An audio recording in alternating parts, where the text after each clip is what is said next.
Shalom, brothers and sisters. this this one's fun. This article, because you know what?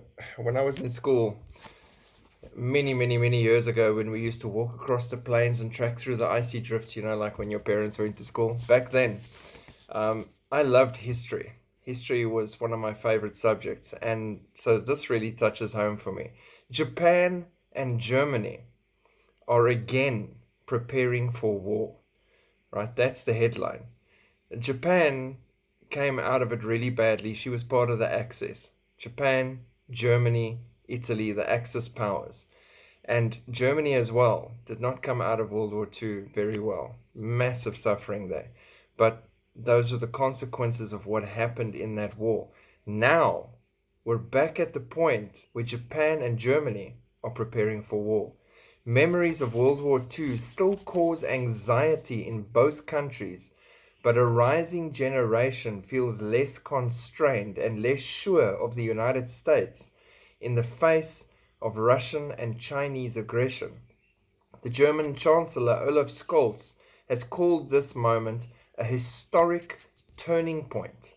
In February last year, Mr. Scholz promised to use a fund of 100 billion euros to strengthen Germany's neglected military forces and to push Germany's military budget over 2% of GDP required by NATO. Japan's Prime Minister Fumio Kishida paid a surprise visit to Ukraine this week, the first time a Japanese Prime Minister has set foot in a country at war.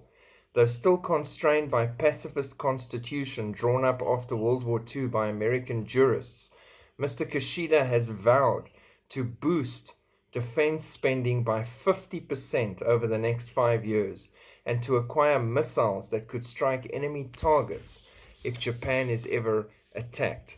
So Germany is feeling the pressure from Russia directly, right? And Russia's obviously allied with China, so she has two fronts she's stressing about.